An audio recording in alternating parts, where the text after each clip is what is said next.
नमस्कार दोस्तों। आज के मैं इस वीडियो में कर्मचारी चयन आयोग एसएससी मल्टीटास्किंग स्टाफ वैकेंसी 2020-21 से रिलेटेड कुछ इन्फॉर्मेशन शेयर करने वाला हूं। एमटीएस की वैकेंसी 2020 में टोटल 8000 प्लस वैकेंट सीटें आई थी और ये अभी तक फॉर्म फिलअप हो रहा है। तो आज के मैं इस वीडियो में आपको बताऊंगा कि आप ये एग्ज़ाम क्रैक कैसे कर सकते हैं और इस एग्ज़ाम की जॉब प्रोफाइल, स्ट्रैटेजी और बुक लिस्ट एंड सैलरी कितनी मिलती है। तो चलिए आपको मैं वीडियो पे ले चलता हूँ।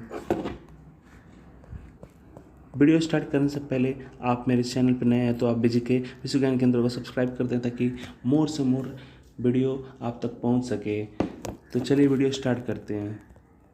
सबसे पहले मैं आपको एसएससी एमटीएस एग्ज़ाम पैटर्न से रिलेटेड क्या क्या होता है, एग्ज़ाम में क्या क्या पूछे जाते हैं, उसका पैटर्न क्या है, आप उसको कैसे हैंडल करेंगे, आप उसकी तैयारी कैसे करेंगे, तो मैं उससे रिलेटेड बता रहा हूँ। तो सबसे पहले आता है रीजनिंग की 25 क्वेश्चन आती है जो कि मॉडरेट लेवल की होती हैं। तो 25 क्वेश्चन 25 मार्क्स की आती हैं।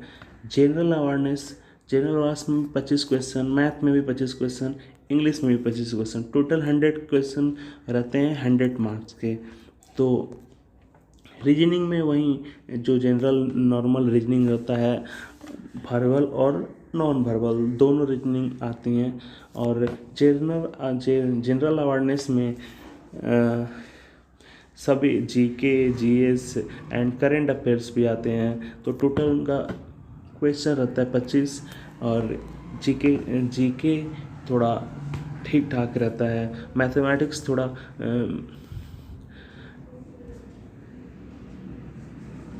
उतना हार्ड नहीं रहता है। उसका भी क्वेश्चन 25 ही आता है। तो और जनरल इंग्लिश तो 25।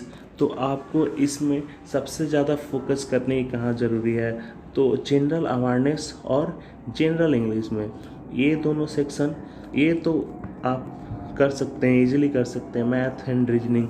लेकिन ये जनरल इंग्लिश और जनरल अवेयरनेस देखिए 25 रीजनिंग 25 मैथ, इसमें तो आप लोग आराम से 45 तक ला सकते हैं। लेकिन जनरल इंग्लिश और जनरल अवेयरनेस में अगर आप लोग इसमें कम से कम 40 आपको लाना पड़ेगा, तभी आपको क्वालिफाई कर पाएंगे। क्योंकि एमटीएस जो एग्ज़ाम है ये एक ऐसा एग्ज़ाम है, इसका कट ऑफ बहुत हाई जाता है। तो सो आपको इसमें थोड़ा लेबर करना पड़ेगा, ये दोनों है general English and general awareness में। तो चलिए पैटर्न तो आपको पता चल गया और इसके लिए आपको पर्याप्त समय मिलता है 90 मिनट का। तो नेक्स्ट इनकम टैक्स डिपार्टमेंट से रिलेटेड मैं आपको बातें बताऊंगा। तो इनकम टैक्स डिपार्टमेंट में एमटीएस की जो वर्क प्रोफाइल होती है वो क्या होती है, तो आज मैं उससे रिलेटेड आपको बताने वाला हूँ। तो सबसे पहले आपको इनकम टैक्स डिपार्टमेंट में एमटीएस अगर आप हो तो आपको pan migration transfer, ITR acknowledgement download, ये सब छोटी छोटी जो काम होती हैं वो ऑफिसर आपको हैंड दे देता है करने के लिए। तो पैन होता है परमानेंट अकाउंट नंबर। तो ये जो एसीसी लोग होते हैं, आम जनता होती है, उनके पैन इस जुडिक्शन में नहीं रहता है तो उसको दूसरे जुडिक्शन में ट्रांसफ़र किया जाता है। तो ये एक उसका सॉफ्टवेयर होता है ITBA, income tax business application. तो इसके थ्रू ये करते हैं। तो ये ITR होता है, एक्नॉलेजमेंट, ये सब डाउनलोड किया जाता है। तो इसके भी अतिरिक्त और भी आपको सॉफ्टवेयर वाले काम दे दिए जाते हैं जो कि आपको करना ही पड़ता है। और उसके अतिरिक्त आपका जो काम है डाटा एंट्री वर्क,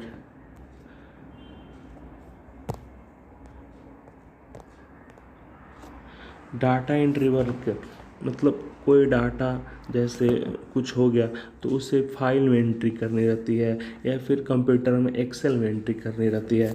तो और कोई भी कुछ भी आपको, अगर आप इनकम टैक्स डिपार्टमेंट में हो तो कुछ भी टाइपिंग से रिलेटेड वर्क होगा तो आप ही को दिया जाएगा और आपको करना पड़ेगा। और उसके अतिरिक्त रजिस्टर, जितने भी प्रकार के रजिस्टर होते हैं जैसे appeal register, outward register, inward register, और भी बहुत सारे रजिस्टर होते हैं। तो जैसे audit register, transfer memo register, ये जितने भी प्रकार के रजिस्टर होती हैं उनकी एंट्री की जिम्मेदारी एमटीएस की ही होती है। तो ये उनके जॉब प्रोफाइल में आता है। तो आउटवर्ड रजिस्टर क्या होता है, कहीं से कहीं आपको डिपार्टमेंट का जो डॉक्यूमेंट्स होता है सेंड करना होता है तो उसको एक नंबर दे दिया है। जैसे पहला आज डॉक्यूमेंट्स भेजा जा रहा है तो उसको एक और उसका डेट दे के लिख दिया जाता है, डॉक्यूमेंट्स का नाम। तो इसको आउटवर्ड, और इसको दूसरे जहाँ भेजा जाता है उस जगह का नाम लिख दिया जाता है, तो उसको आउटवर्ड रजिस्टर में एंट्री किया जाता है। और कहीं से टपाल या फिर डॉक्यूमेंट्स आता है तो उसके नंबर लिख दिया जाता है और वो कहाँ से आया वो लिख के उसका नंबर इस पर चढ़ा दिया जाता है। तो ये आउटवर्ड और इनवर्ड रजिस्टर टोटली आप पे ही, ये आपका ही ये वर्क है। और इसके अतिरिक्त आस्क सेंटर, हर एक इनकम टैक्स डिपार्टमेंट में एक आस्क सेंटर होता है, पूछताछ केंद्र, जहाँ पे एमटीएस की ही नियुक्ति होती है। तो यहाँ पे वो एसएससी गाइडर का काम करता है। वहाँ से एसएससी मीन्स पब्लिक को ये बताता है कि आपका काम किस वार्ड या सर्कल में होगा, आपका काम, आपका जुडिक्शन क्या है और आपका ऑफिस कहाँ पे होगा। तो ये काम भी एमटीएस के अंदर ही आता है। उसके अतिरिक्त ऑफिस में, आप जिस ऑफिस में हैं बस वहीं का अगर फ़ोन वोन आता है तो लाजमी है आपको ही उठाना पड़ेगा, क्योंकि आप उस डिपार्टमेंट के सबसे छोटे एम्प्लॉई हैं। तो आप, कोई उठाता नहीं है तो आप ही को उठाना पड़ता है।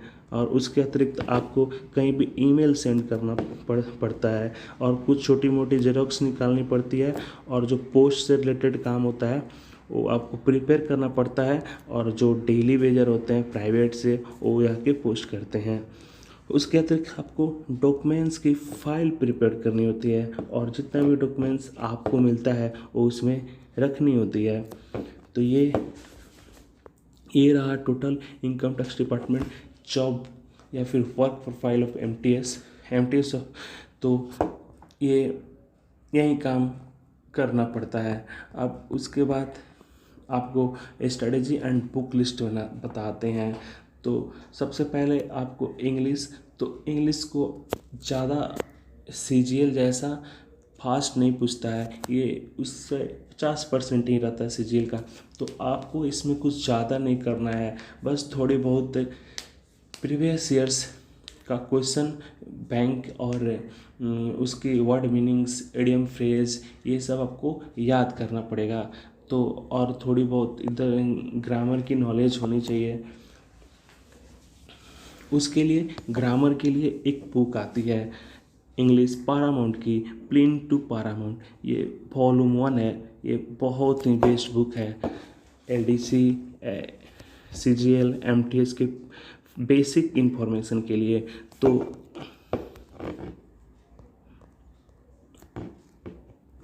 तो ये बुक बहुत ही उपयोगी होगा, ये आपको ज़रूर से ज़रूर ले लेनी चाहिए। आप अगर एमटीएस की फॉर्म भरे हैं तो ये बुक आपके लिए एक रामबाण सिद्ध हो सकता है। और इसमें अच्छे से सब व्याकरण के जो इम्पोर्टेंस, जो एग्ज़ाम की दृष्टि से जो इम्पोर्टेंट व्याकरण है, जो हमेशा वो एग्ज़ाम में आता ही है, उस पे ज़्यादा फोकस किया गया है।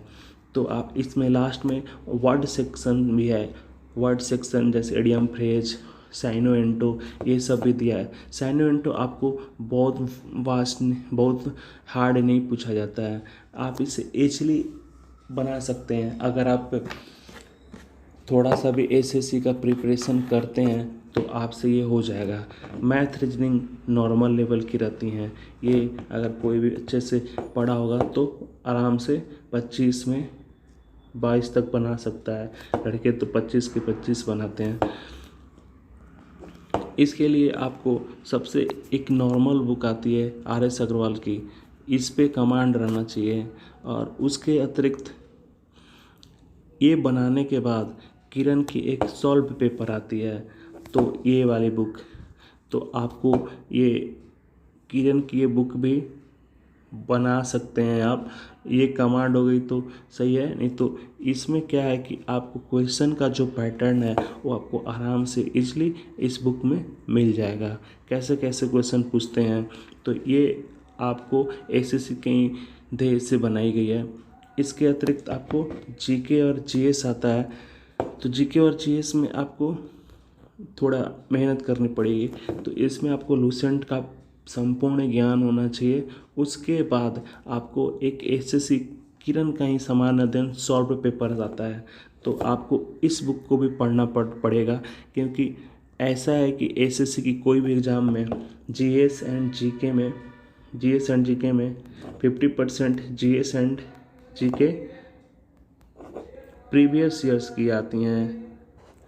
तो आप इस बुक को पढ़ते हैं तो आपको प्रीवियस ईयर्स की ऑल 50 नहीं तो 30% तो कवर हो ही जाएगा। इसके अतिरिक्त करेंट अफेयर्स 5 से 10 5 के करीब आते हैं, तो जो कि नॉर्मल लेवल के होते हैं, तो आप लोग इजली इसे कर सकते हैं। तो इसके बाद आता है MTS पोस्ट की सैलरी कितनी मिलती है। तो आपको स्टार्टिंग में आपको 26,500 के करीब मिलेंगे, और इसमें आप जैसे जैसे बढ़ते जाएंगे आपको उसमें DA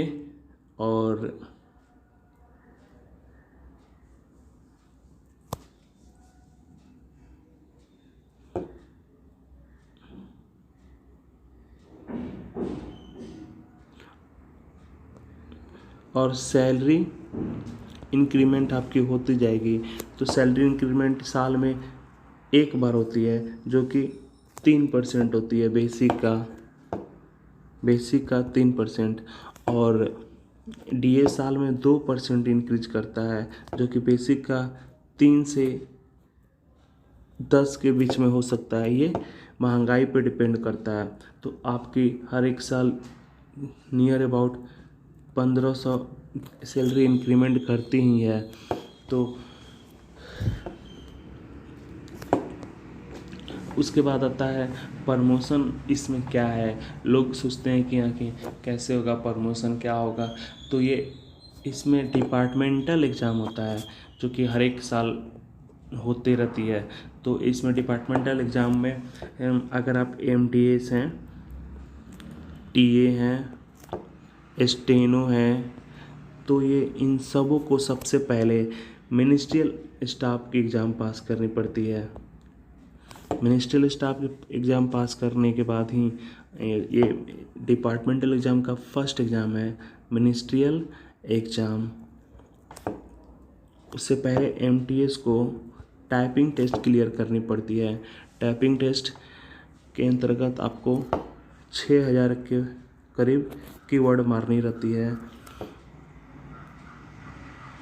करीब 10 या 15 मिनट में 6,000 वर्ड आप कीवर्ड, तो आपको तो आप मार देने के बाद आप TA के लिए क्वालिफाई हो जाएंगे। और उसके बाद आप मिनिस्ट्रियल स्टाफ तब भी दे सकते हैं टाइपिंग पास करने के बाद। जनरली जो लड़के SSC की प्रिपरेशन करते हैं जाते हैं तो तुरंत ये सब कर देते हैं। तो आपको, और आप